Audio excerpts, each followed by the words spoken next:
you told me earlier that under no circumstances are you related, for example, to Shaza Elmahdi, a man who happened to be having the distinction of being the Prime Minister, elected the Prime Minister of Sudan, not once but twice, and twice being overthrown by the military. Yes.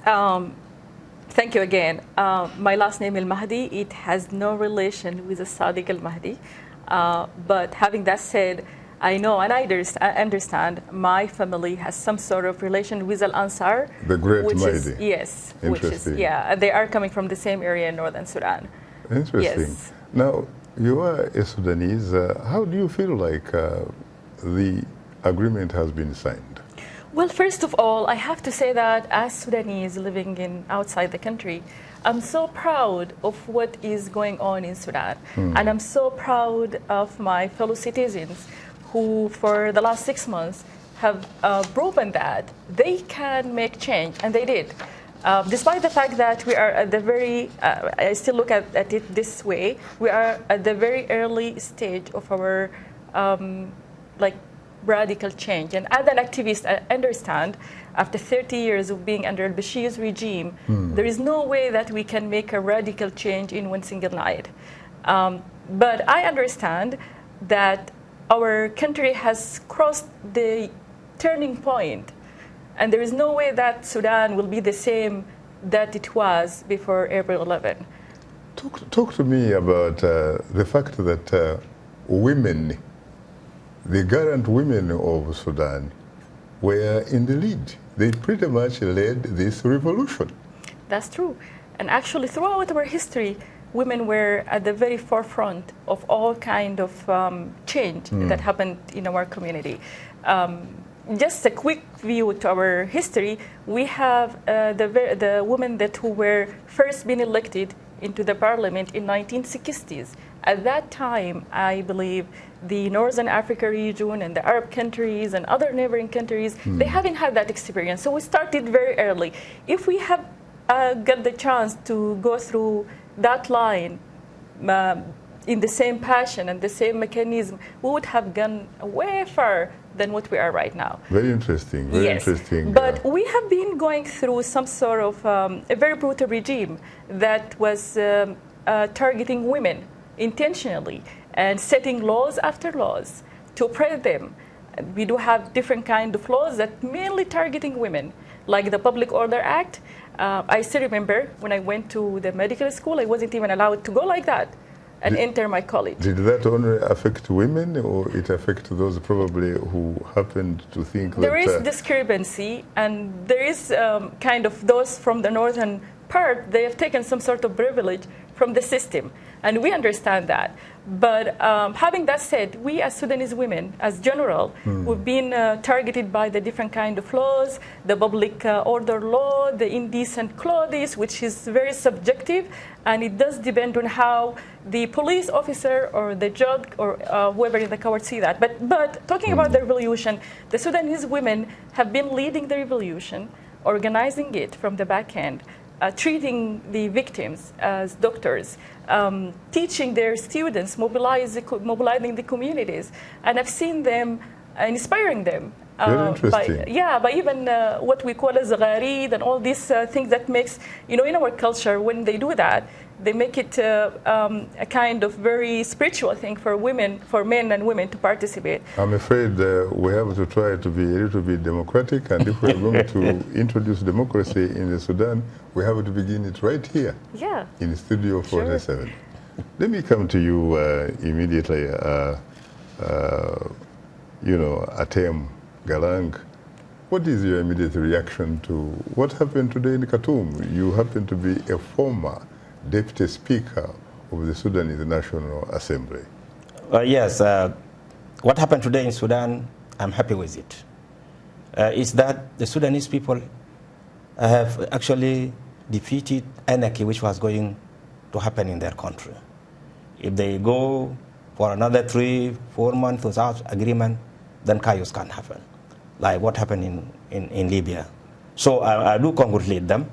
This is a good spirit. Some people may not be happy because the junta have almost half of the Supreme Council, but still, Because the former regime, which has been there for 30 years, has recruited so many militias. But what about some of these members of the Military Transitional Council, which is part of the essentially the National Sovereign Council? Were they not working with the former president, Field Marshal Omar al-Bashir? Are we really looking at a fundamental change here, or are we in fact looking at a change of guards? No, now the fundamental change will not happen as those people, they have guns and they can gun down citizens as they have done on the 3rd of June.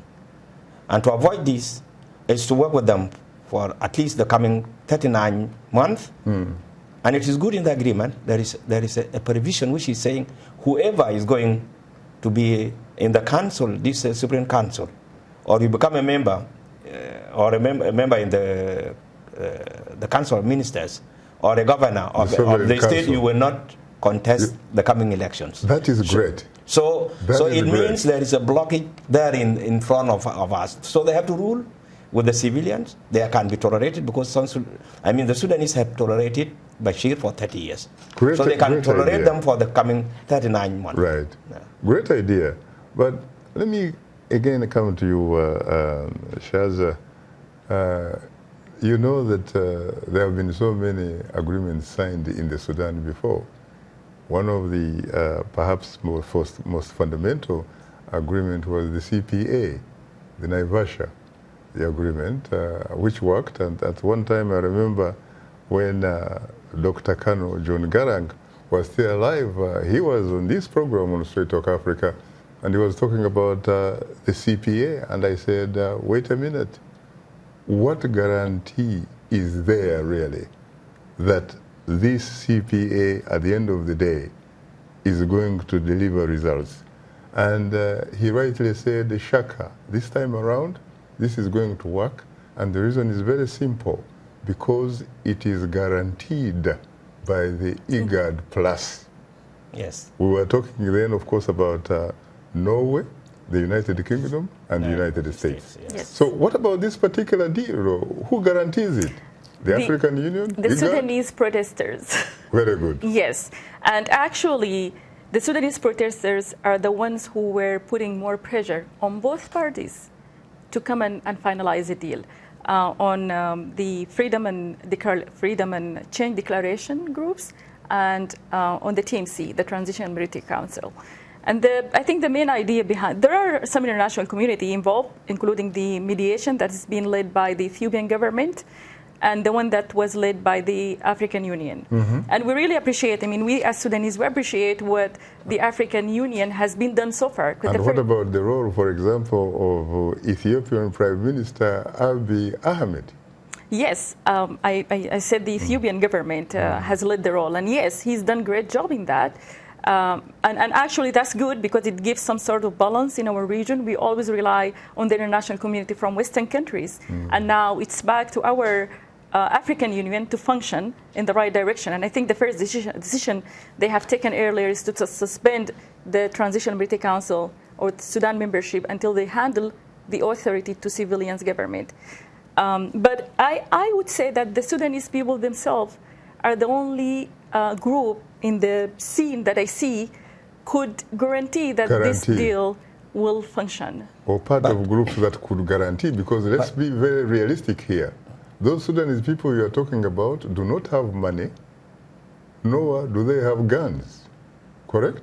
Yes. So they need somebody to protect them. No, but in the agreement, as she is saying, there are two provisions in the agreement at the end of it. And I think those two was put there to make sure that Sudanese who have signed this agreement, they will respect also the opinion of the external forces like IGAD, African Union, the European Union, the United States, and the United Nations. You're talking about respect for opinion in a society that has no relationship with democracy. No, not all democracy or opinion. But what I want to say in the agreement is that they are appealing the two sides, the military and the the freedom. Is IGAD Plus playing a role here? Pardon? IGAD Plus. Yes. They are saying that we appeal to those partners to make sure that money is raised to assist Sudan government, the new one, the new regime. And then again, they are appealing to the United States so that the sanctions which were placed on Sudan are relieved from there. So I think they want this, they want to come to the international camp, and you cannot come to international camp unless you behave. Now, let's talk about the issue of selecting of the cabinet. There are two key positions. One is the defense minister, yes, and the other is interior minister. Yeah. These are two crucial, Yes. and you need to have these men and women who hold those positions to be men or women of integrity Yes. and character in order for this revolution to succeed. And yet, the responsibility is up to the members of the military, of the sovereign council. Was that a good idea? No, that is one of the biggest strategic mistakes that have been done in the drafted agreement, which is basically leaving the national security and the Minister of Interior and the Minister of Defense to the military groups, having this mentality that the military groups are the one who should design anything related to these two ministries. And these exceptions from the interior government cabinets, which are supposed to be civilians, it does just reflect how deep the crisis is in our community. And I believe even those who are leading the process of negotiation with the Transitional Military Council are somehow embedding this idea that the military should be in charge of taking this process. And for me, part of the problem is that this military has gone through too much destruction from the previous regime. It's not a well-institutionalized institution. There are too many militias that are functioning outside the Sudanese army. You're not talking about the Janjaweed, are you? I'm talking about the Janjaweed. I'm talking about Yes. those people who have been recruited based on tribal Yes. I thought affiliation. their role has been virtually neutralized. No, actually, those are the same people. Those are the same perpetrators in their four Were crisis. they supporters of Field Marshal Omar Bashir or supporters of the military? They Bashir? support whoever pays him. Yes. And that's true. That's a bad thing about everything. They fight in Yemen because they get paid by Saudi government and Emirati government. This is not our fight as Sudanese. We actually feel so sympathy towards our brothers and sisters in Yemen. Very interesting. So the Al-Janjaweed are actually get paid by even the European Union, and I know they released a statement a couple of days ago by the spokesperson of the EU distancing themselves from the Rabbit Front. Yes. No, Doctor, someone might of course say that you are basically simply saying something that does not have evidence. Do you have incontrovertible evidence There is something not called liable to falter on that? There is Khartoum process. They pay the government of Sudan, which the government of Sudan was paying Al-Janjaweed to guard the borders between Libya and Sudan and prevent illegal immigrants from crossing the Mediterranean Sea. Very interesting. Yeah. Now, Atem, Yes. talk a bit about the Ethiopian Prime Minister, Abiy Ahmed. Are we looking, at least for the first time, a legitimate new bleed of African leaders here? You saw what he did with neighboring Eritrea. You saw what he did with people who belong to groups that were opposed to the government in Addis Ababa. Now you can see what he has actually helped to do in Khartoum. Are we looking at a legitimate new breed of African leaders, not the type that were defined for us by the American administration under Bill Clinton? Yes. The Prime Minister of Ethiopia is a dynamic man, and this is the man for this century, the 31st century. It's not archaic, it's modern, it's brave, and he's focused. First of all, he wants to make sure there is peace in Ethiopia. And when you have peace, you will guarantee unity of the people. Peace means development. Development means at least the poverty we are in. What makes him tick? He lives in a neighborhood, sincerely, Yes. that has not known democracy for not only decades, but for centuries. No. What makes him tick? No, well, the democracy, it is a part of life of Africans in the rural areas. And the preference of all the cities of Africa where the poor people are, they are more democratic than You are very right. As a matter of fact, we've been talking about how traditional African societies, Yes. for the most part, Yes. they are in fact democratic. Yes. The problem is these people who end up controlling this thing called the state, Yes. the government. Yes. Why are they different from their parents? No, they become corrupt because, of course, they come from our background. You are democratic, but you are poor. When they come to the authority, they have the resources in their hands, and the institutions for accountability in Africa are weak.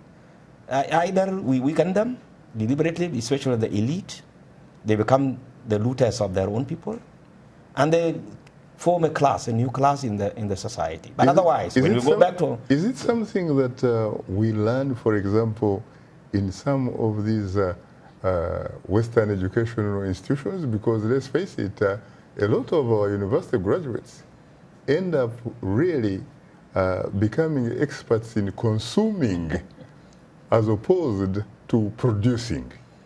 Yes, and sharing. We inherit it from the colonizers because they have trained us to become masters, not servants of our people, to become people who are better than others, because they found us, most of the African countries, well illiterate. To be patriotic to your stomach, yes, the stomach of your family, yes, and the stomach of your friends probably, and a few relatives. Yes. But not society. No, not society, because society will feel, what is it, if suppose you are pressed by your society that you are a good person and then you have done this, but you are poor, they would say, no, he's a crazy guy, he has been there.